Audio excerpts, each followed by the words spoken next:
pertama adalah kepolisian mendukung penuh ya kebijakan daripada pemerintah berkaitan dengan apapun yang ditentukan oleh pemerintah ya. Ya tentunya dengan kebijakan pemerintah tersebut kita implementasikan ke tingkat bawah maupun ke lapangan ya, ke lapangan. Jadi di dalam menindaklanjuti tersebut arahan Presiden dengan adanya larangan mudik ya itu, dan kemudian juga ada beberapa yang larangan-larangan berkaitan dengan PSBB ya. Tentunya dari pihak kepolisian tetap dibantu dengan TNI, tetap melakukan yang pertama adalah preventif ya. Tetap melakukan preventif, tetap kita memberikan himbauan, kita memberikan edukasi kepada masyarakat, dan tentunya kita memberikan tauladan kepada masyarakat ya. Jadi berkaitan dengan apa yang kita lakukan ya. Jadi tentunya bahwa kita harus bisa mensukseskan dengan PSBB ini, dan dengan harapan bahwa kebijakan pemerintah ini bisa berjalan dengan baik dan masyarakat juga bisa mendapatkan hasilnya itu. Dan kemudian memang ada beberapa kegiatan-kegiatan yang sudah kita lakukan berkaitan dengan PSBB, yaitu adalah pengecekan fisik langsung pada masyarakat yang menggunakan apa?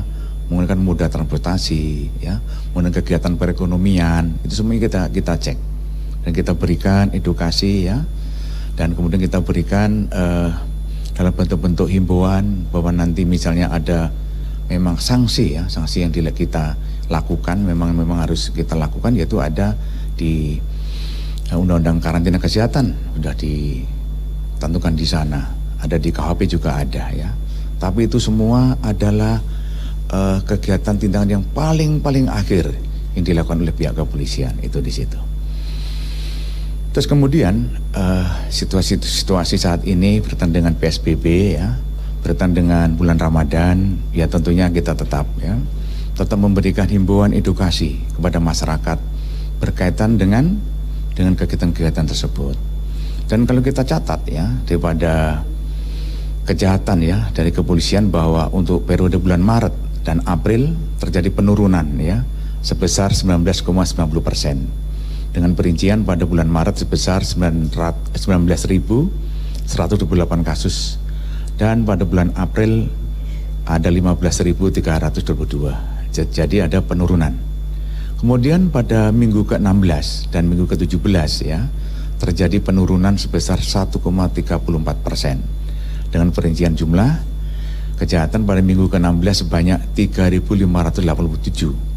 Sedangkan untuk minggu ke-17 sebanyak 3.539 atau mengalami penurunan sebanyak 48 kasus.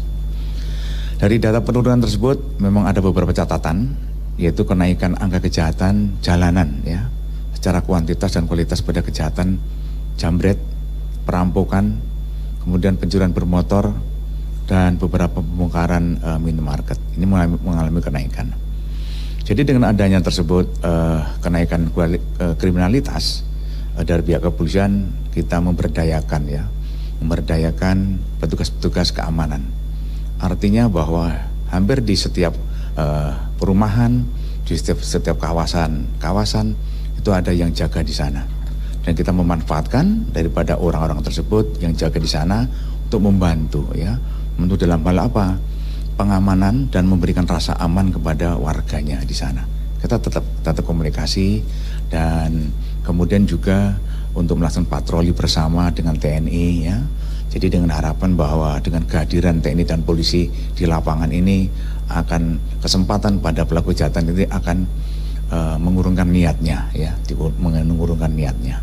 Ini yang sering kita lakukan setiap hari, baik itu di wilayah kota besar maupun di daerah wilayah kota kecil. Kemudian kepolisian dalam kegiatan PSBB ini telah menggelar operasi ketupat. Yang seyogyanya biasanya operasi ketupat itu adalah H-7 dan kemudian H+7 berakhirnya. Tetapi karena ada kebijakan dari pemerintah yang kita dukung bahwa dimajukan ya, maka operasi ketupat kita majukan sejak tanggal 24 April yang lalu, dan nanti akan berakhir H+7 setelah Lebaran itu.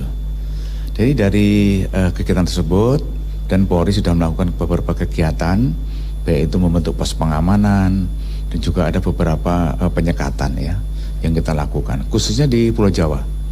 Ada 58 titik penyekatan ya, mulai dari Banten sampai ke Surabaya. Ada penyekatan-penyekatan yang kita lakukan di sana.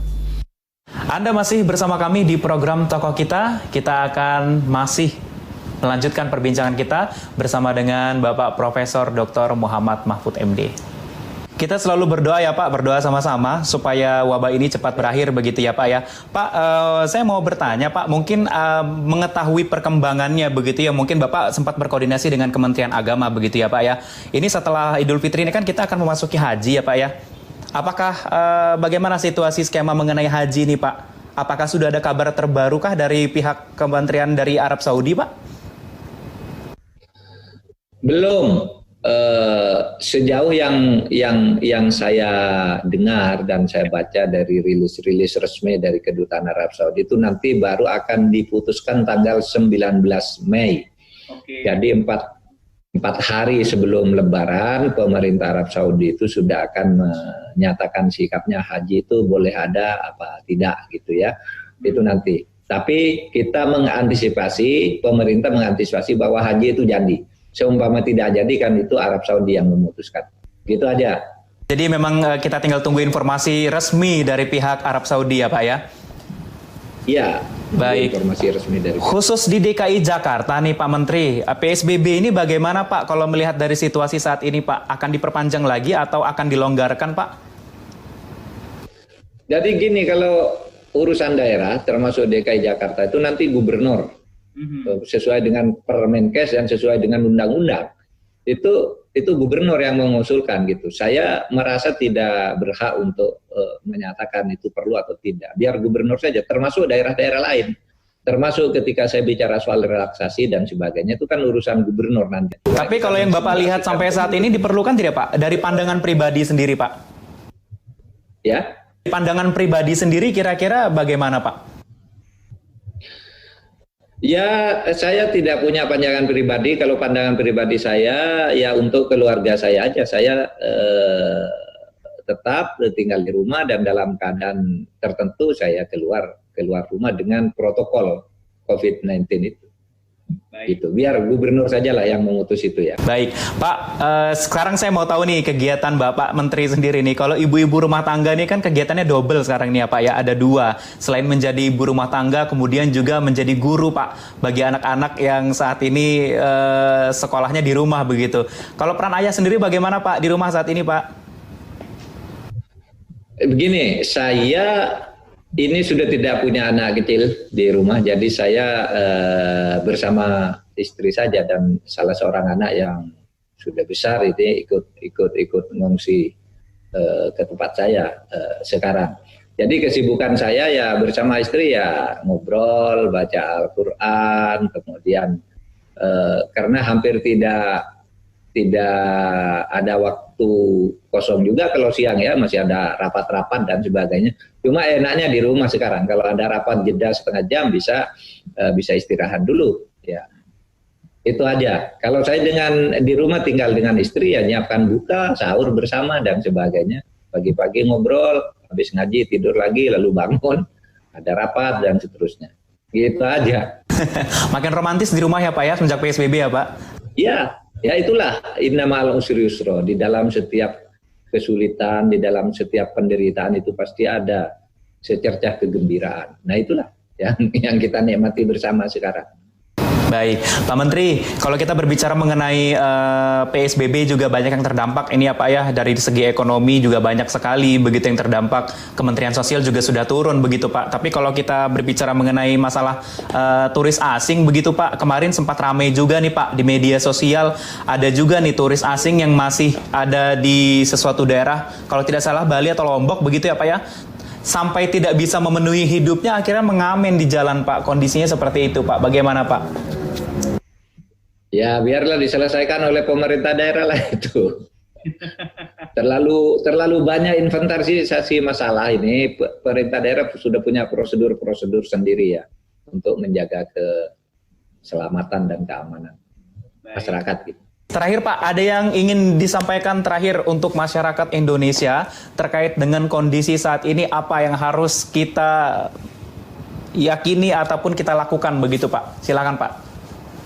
Ya, saya mengucapkan terima kasih kepada semua pihak, kepada masyarakat Indonesia, pada kaum profesional, perusahaan-perusahaan, dan rakyat biasa yang telah ikut protokol COVID-19. Yang belum mengikuti dan belum yakin, mudah-mudahan segera bersama-sama kita semua. Karena sikap ikut protokol COVID-19 itu adalah untuk menyelamatkan kita bersama, untuk mempercepat memutus rantai penularan COVID-19.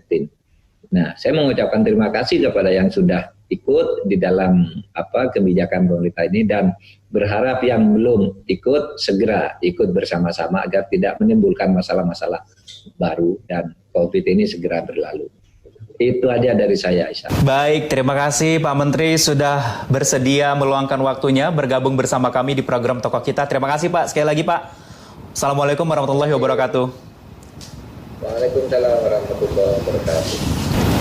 Ya pemirsa, demikian perbincangan saya bersama dengan Menteri Koordinator Politik, Hukum, dan Keamanan Republik Indonesia, Bapak Profesor Dr. Mahfud MD. Sampai berjumpa kembali di program Tokoh Kita, tentunya bersama dengan tokoh-tokoh selanjutnya. Sampai jumpa.